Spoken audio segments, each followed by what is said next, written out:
Hi guys, I actually am wearing clothes under here. Oh, my boobs look fabulous then, didn't they? That's just a fluke. I am doing today Beyoncé from Dreamgirls. I know it's a bit obvious, but it's also fabulous, so we couldn't miss it out. I'll talk you through while I'm doing it. I'm going to start off with a powder foundation, something like Studio Fix will do if you have it. This particular one I'm using is Natasha Denona. And we are going to do the makeup from the main song.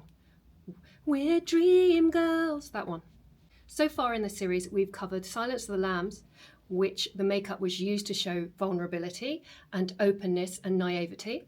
And we've done Fatal Attraction, where the makeup was used to show a deteriorating state of mind. We have done Stifler's Mum, where the makeup wasn't used for anything other than to make her look like a sexy cougar. And we are doing today Dreamgirls, which shows makeup across decades. Now, if you're a makeup and film nerd like me, you might have just watched this film for the makeup. It's exquisite. And you have makeup from 50s, 60s, 70s, 80s. It is absolutely wonderful. Even if you're not into musicals, which I'm not particularly, it's worth looking at. Now, you hardly ever see me use a powder foundation, and I'm doing it today because we are doing that 60s makeup, 50s going into 60s makeup, and it's quite matte. Even though there's a bit of a shimmer on the eye, mostly it's pretty matte, and the period was pretty matte. So that's what we're going to do.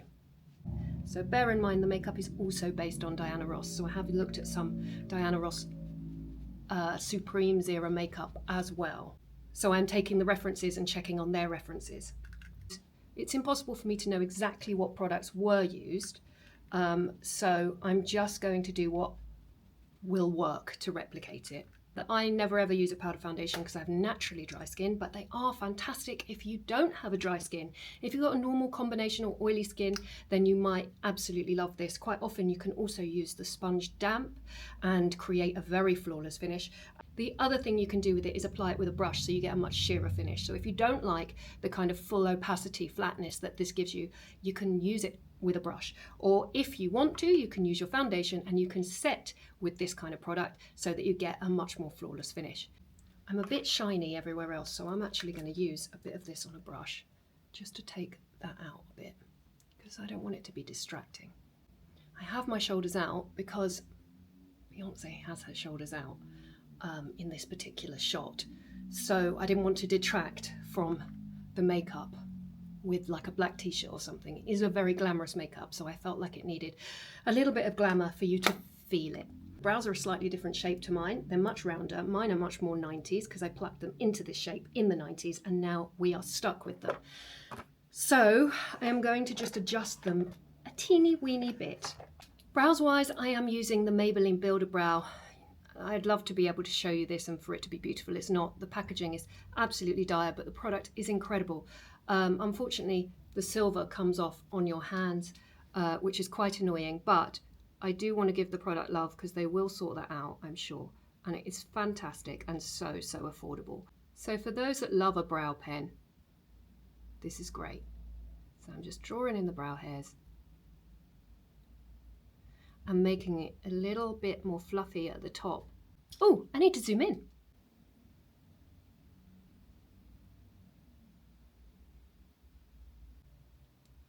Just using the brow gel to shape out my arch a bit because it's much more of a round brow. I read quite a few articles from the makeup artist about doing this makeup, and one of her hardest challenges was actually that because the makeup is across so many decades and clearly that makes Beyoncé have to age, the hardest one was that the first scene she's meant to be like she's meant to be a schoolgirl, 15, 16. And Beyoncé is so stunning that whatever makeup you put on her, she just stands out. And so in the first scene, all she has on is just some clear lip balm because every time she put like mascara on her or something, she just shone. So, you have to be able to create that story arc of her getting more glamorous. That's really difficult if she begins as a goddess, you know. You could do a video for every day of the week of incredible looks in this film. There's the amazing one night only makeup, which is sort of the glitter with the black liner through, really 70s. There's also a beautiful line that goes all the way around the eye, which is just lush when she's got this big brimmed hat on, which is just stunning. I mean, honestly, you could just go on and on and on. But what I figured I would do is do the look that they used on the cover of the box, because it's the iconic look, right? It's the Diana Ross look that we all know the most. I guess that depends when you were born. I was born in the late 70s, but my mum was a massive Tambla Motown fan, so she had all the vinyls. So, and obviously I was really kind of a creative kid. So I used to love the album covers. And also there was something so romantic about putting vinyl on. I really love the Diana Ross Studio 54 era. Like, she looked so banging in a pair of jeans. Okay, we can come back to these brows later. I'm going to work from Viseart palettes because they have everything in. But you don't need to buy Viseart palettes to do this. We're going to start by using a white just under this brow here. Now, depending on your skin tone, you might want to drop that down a shade or make it more of a bone colour or a warmer colour. Clearly, the deeper your skin is, the brighter the colours that I use on me will show up on you. So you have to adjust them accordingly. I mean, you all know this by now. Now you can see that appears very cool on my skin tone. White isn't always the most flattering of colours. However, this whole makeup look is blue, and therefore, because it's cool, it will work fine. Across the eyelid, I am taking an old Chanel Stilo eyeshadow. It is a deep blue, slightly shimmery colour, navy. And I'm just going to take that across the mobile lid, but not all the way up to the socket, because we're going to blend it up there. So this is a Vive makeup brush.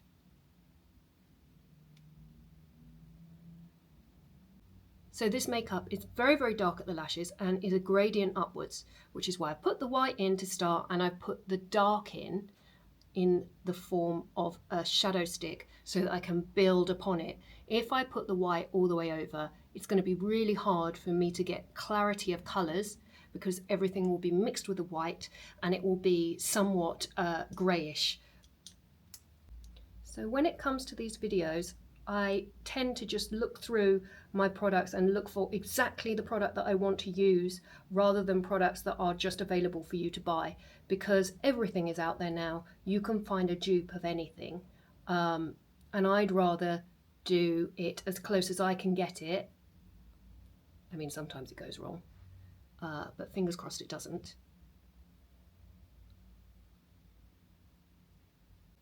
Okay, so that is our starting point. Next we're going in for a matte blue. I'm going to use this one. I have a million matte blues, but I quite like the look of this one because it's a little bit more grey. So this is going to go all the way across the lid, layering it over the top, and then through that socket. And now we are going to use this brighter blue here. And that is going to meet up with the white. So a little bit more careful with that. It's got to meet all the way up with the white up there, but appear somewhat blue.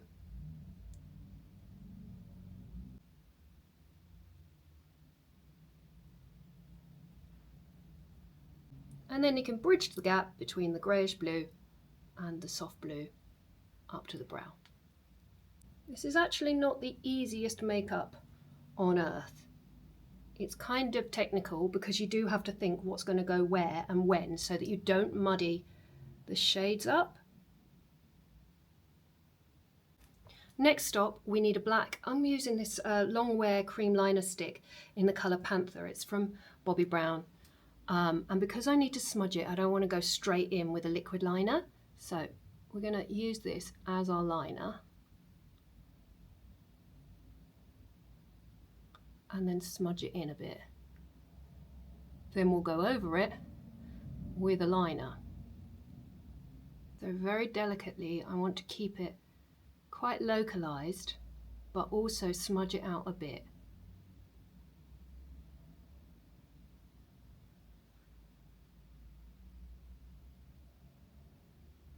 It's not so much a wing out as it is a lift up.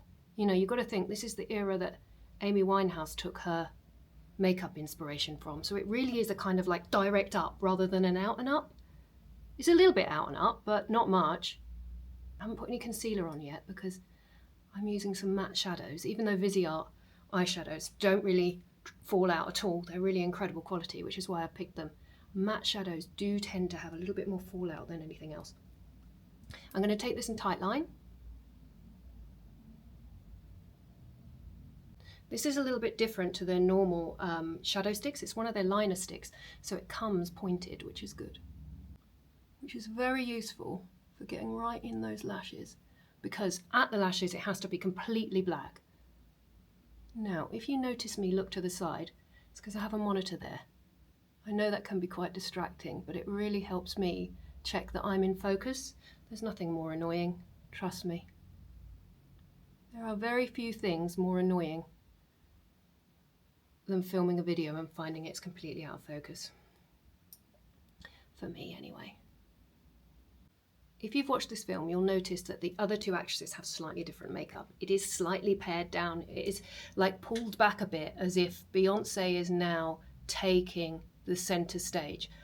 They've set her apart from the others. Her makeup is more full. The other girls have less lashes. They have less liner. It's just altogether less glamorous. And it's a great way of like storytelling that Beyoncé is now happy to take this role and that she's fully leaning into it.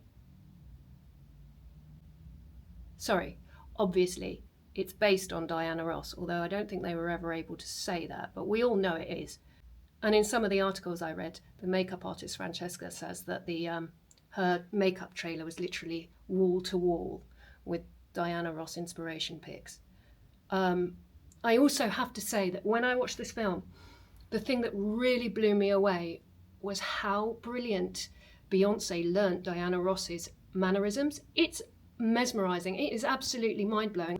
There is a shot in this particular scene where she does a smile that, I mean, it gives me chills. It is Diana Ross. It's unbelievable. And what she does with her shoulders when she dances and the little hand movements, I mean, it's unbelievable. I really respect that level of kind of character study. Amazing. The entire cast is sensational. I promise you this is definitely going to come together once I get the lashes on, of which there are 2 pairs. Now there is a tiny bit of shimmer on the eyelid, so I'm taking like a shimmery royal blue and I'm going to see if I can,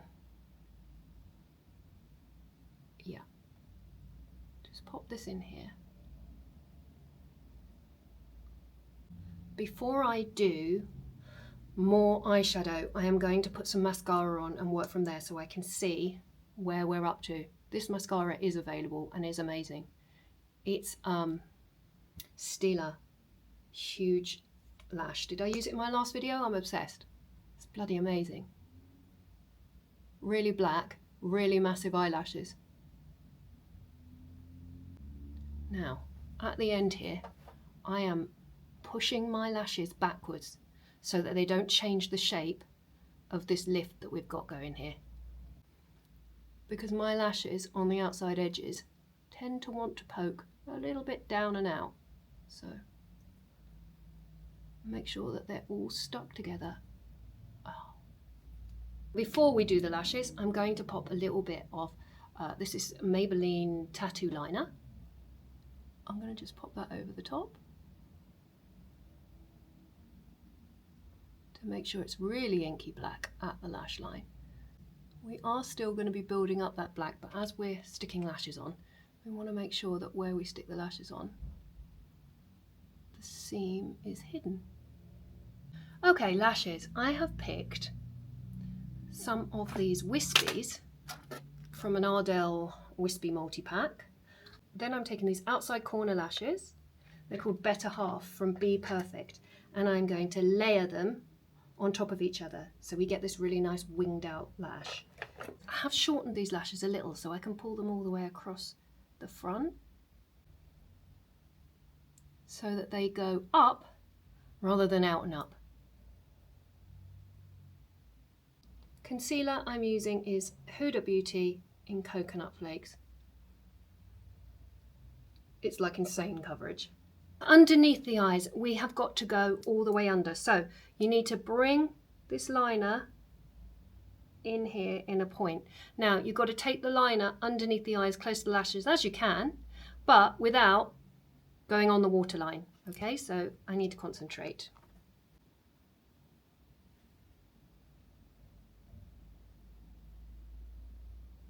Now I need to take a tiny fine little brush. This is my Kitco Pro 1.36 brush. Beautiful brush. And take a little of the product, and then we're going to take this outwards.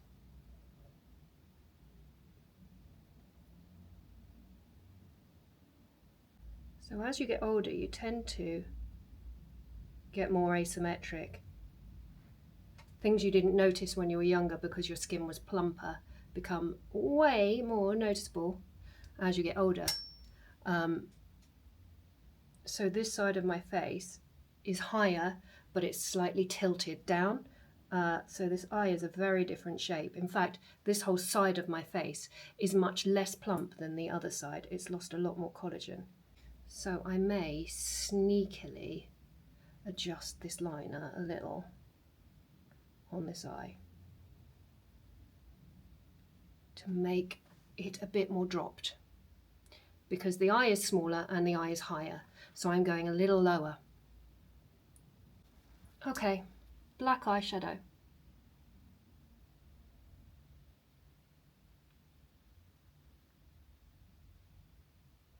I'm just holding this tissue under the eye, just in case I get any fallout. Just to disguise that liner so it's a bit more of a gradient. Don't overload your brush when you're doing this. You don't want tons of fallout. So it really is just a tiny bit. It's way more about patience, this one.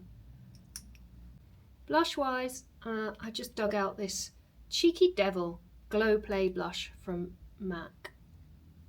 Pink. I feel like a lot of these colours were kind of dictated by what was available to wear. So I'm not sure that these colours would have been something that, say, the Supremes would have chosen had they had more options. The lip I'm using is this fab colour from, I love these, Max Factor 2000 Calorie Lip Glaze. This one is called Favourite Song. Oh, good name choice. Now I'm just going to go in and make any adjustments that I want to make, so I can make the brows a little fuller, because we can go straight over the eyeshadow now. You don't have to worry about there being a gap. And I'm making them quite dark through the centre. And just dropping the brows. Can you see I'm just dropping them down a bit so we can make them a bit fuller at the front there. You can literally never have too much lash with this one. So we're putting mascara on those false lashes too. What I want to do is take a touch of the blush and put it just through the brow here. There's a slight pinky warmth to the brow.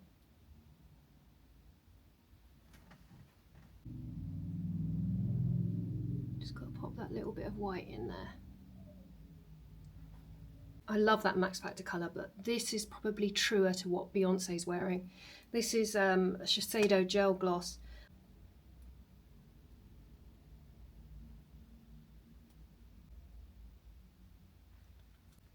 Yeah, it's better. It's much more of a cool pink, like a purpley pink.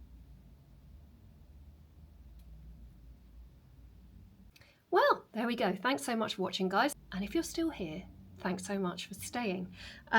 So this was my interpretation of Beyonce's makeup from the early 60s in Dreamgirls. Obviously it's going to look a bit different on me. They would have used really different colours on Beyoncé because she's a different skin tone to me. But I hope it's given you a little bit of an insight on how to create it if you want to. And as always, I just want to thank you for tuning in, showing up, and leaving me comments and supporting me in this. I'm really enjoying doing this series, and I probably will just continue doing it. And this makeup, I've got hair everywhere, this makeup also doubles up really nicely as an Elizabeth Taylor from the Cleopatra era, or an Elizabeth Hurley from the Austin Powers movies. Thanks for watching, guys. I'd love to hear any comments that you've got. Leave them below. Take care. Bye.